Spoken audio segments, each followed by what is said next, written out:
BJP party అధికారంలో ఉంది. మరి మన రాష్ట్రానికి ఏం చేస్తుంది బీజేపీ పార్టీ? ఏం చేసింది బీజేపీ పార్టీ? ప్రత్యేక హోదా ఇచ్చిందా బీజేపీ పార్టీ?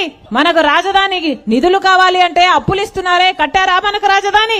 పోలవరం ప్రాజెక్టు ఎత్తు తగ్గించి దాని గ్రావిటీ బేస్డ్ ప్రాజెక్ట్ కాకుండా లిఫ్ట్ ఇరిగేషన్ ప్రాజెక్ట్ చేస్తున్నారే, ఇది అన్యాయం కాదా బీజేపీ చేస్తున్నది?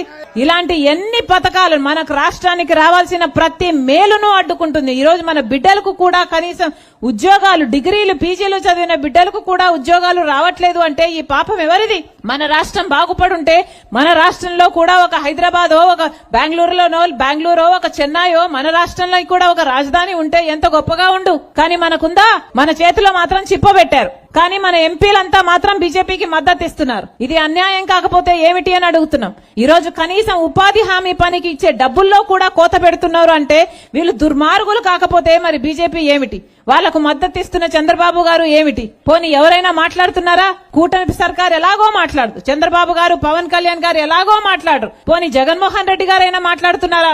జగన్మోహన్ రెడ్డి గారు అధికారంలో ఉన్నంత కాలం బీజేపీకి మద్దతే ఇచ్చారు, ప్రతి బిల్లులో మద్దతు ఇచ్చారు. మొత్తం మన రాష్ట్రంలో ఎన్ని పెద్ద పార్టీలుంటే అందరూ ఈ రోజు బీజేపీకి బినామీలుగా మారారు, బీజేపీకి బానిసలుగా మారారు. అందుకే ఈ రోజు రాజశేఖర రెడ్డి బిడ్డ ఇక్కడ నిలబడి ప్రజల కోసం కొట్లాడడానికి మీ ముందు నించుంది. ఉపాధి హామీ పథకం అన్నది రాజశేఖర రెడ్డి గారు అంత వైభవంగా మొదలుపెట్టిన పథకమే. మరి ఇలాంటి పథకాన్ని నాశనం చేస్తుంటే కూడా జగన్మోహన్ రెడ్డి గారు మాట్లాడడం లేదు అంటే ఇక నాయకుడిగా ఎందుకున్నట్టు? ఒకసారి ఆలోచన చేసుకోండి. ఫాలో చేయొచ్చు కదా అండి ప్లీజ్.